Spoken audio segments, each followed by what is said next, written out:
Welcome, colleagues. Today, we're going to take a deep dive into the surgical management of sternal cleft. The goal here is to really build out an algorithmic approach for this rare anomaly, starting with the fundamentals and moving all the way up to those complex, nuanced decisions we have to make in the operating room. So, here's how we'll break this down. First, we'll tackle the core challenge of the defect itself. Then we'll walk through diagnosis and planning and the different reconstruction techniques, both primary and the more advanced options. We'll wrap things up with some critical consultant-level pearls and pitfalls that, honestly, are key to getting a great outcome. All right, let's start with the fundamental problem here. A failure of embryonic sternal bar fusion. And what you're seeing in this intraoperative view is the direct and, frankly, stark consequence. There's just no skeletal shield. The heart, the great vessels, all the mediastinal structures are critically exposed.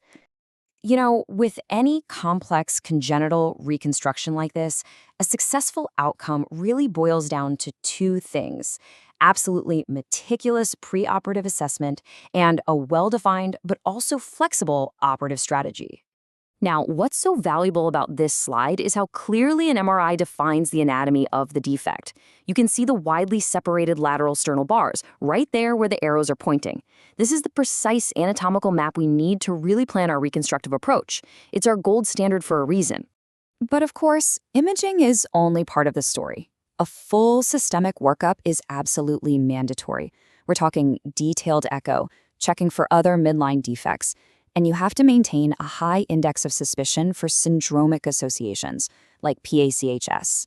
And of course, making sure the patient is completely optimized for surgery, especially clearing up any respiratory infections. Okay, let's dive into the ideal scenario: primary repair.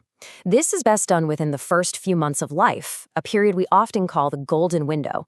This is our best shot at a straightforward fix.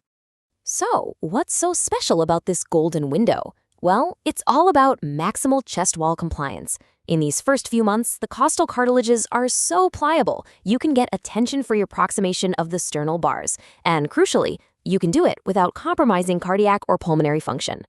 Now, the procedure itself, it's technically straightforward, but it is completely unforgiving. After you mobilize the sternal bars, you get to the most critical maneuver, the intraoperative trial closure. We bring those bars together for about 10 to 15 minutes, and the whole time, anesthesia is watching the hemodynamics like a hawk. This single step tells us everything, whether we can proceed or if we need to escalate our technique.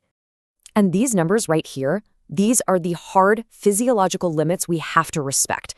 They are our absolute stop-loss.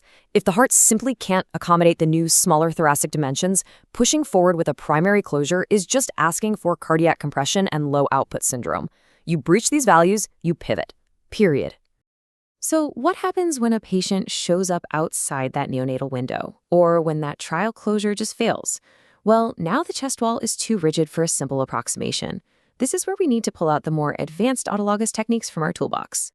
Sabiston's technique is a real classic, and for good reason. It's an incredibly effective way to get that medialization of the sternal bars in late infancy. It directly addresses the source of the tension, which is, of course, those rigid costal cartilages. The beauty of the technique is in these multiple oblique or Z-shaped cuts in the costal cartilages. And notice, we're not severing them completely. Instead, this just allows them to slide and lengthen. It's a fantastic way to let the sternal bars come to the midline without putting them under any tension. Next up, let's look at the posterior sternal wall, or PSW technique. This is a really elegant method, described by Accostello and Macedo, for creating a biological bridge when you're dealing with a pretty significant gap. So what we're doing here is dissecting the perichondrium from the medial side of each sternal bar. Then we rotate these flaps so they meet in the midline and we suture them together. And just like that, you've created a brand new posterior sternal wall.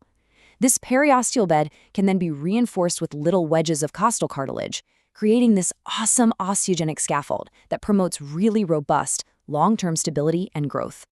Of course, the field is always moving forward. More recently, new techniques are emerging that focus on creating living, growing repairs for the most challenging cases. The morcellated bone technique is a great example. It uses crushed autologous bone as an onlay graft over that periosteal bed, providing a biological scaffold that can actually remodel and expand as the child grows. 6 days. So, what's with this number? right? Why is it on its own slide? Well, this is the mean hospital stay from a major series of patients who had these advanced reconstructions. I mean, think about that. It's remarkable. It tells us that even though these procedures are incredibly complex, when you do them meticulously, they are highly effective and have a relatively low morbidity. The recovery can be surprisingly quick. All right, finally, let's get into the stuff that separates a routine case from a complex one. We're talking about the specific intraoperative challenges where consultant-level judgment and technical skill really, really count. This table basically sums up some key problem-solving maneuvers. You've got high tension at the clavicular heads. A sliding osteotomy can release that anchor point. Dealing with superior lung herniation, a fascial repair is what you need. And what about those thin, friable sternal bars that you just can't suture directly? Simple. Pass circumferential sutures or wires around the costal cartilages for a really secure fix. Okay, let's talk suture. This is not a one-size-fits-all situation. It's nuanced and depends on the layer. For the bony approximation itself, you need long-term strength. So you're thinking a non-absorbable polyester or maybe a long-term absorbable like PDS. But for the softer periosteal flaps and muscle, a standard absorbable suture gives you all the support you need for good healing. And this brings us to what I consider an absolute unbreakable rule in reconstructive surgery. You never, ever leave a bony repair or a graft exposed. Mobilizing the pectoral's major muscles to cover the reconstruction gives you a robust, vascularized soft tissue envelope. It is completely non-negotiable for preventing infection and ensuring a stable, healed result. And here it is. This is what we're all working towards: a stable, protected chest wall, a beautifully healed incision, and a normal contour. This is the functional and the aesthetic outcome we're striving for in every single one of these cases. So that concludes our algorithmic walkthrough of sternal cleft repair. And it leaves us with a pretty interesting question to think about for the future. As our ability to engineer biological scaffolds gets better and better, are we going to see techniques that promote natural growth and remodeling, like that morcellated bone graft, become the new standard for the most difficult defects? Food for thought.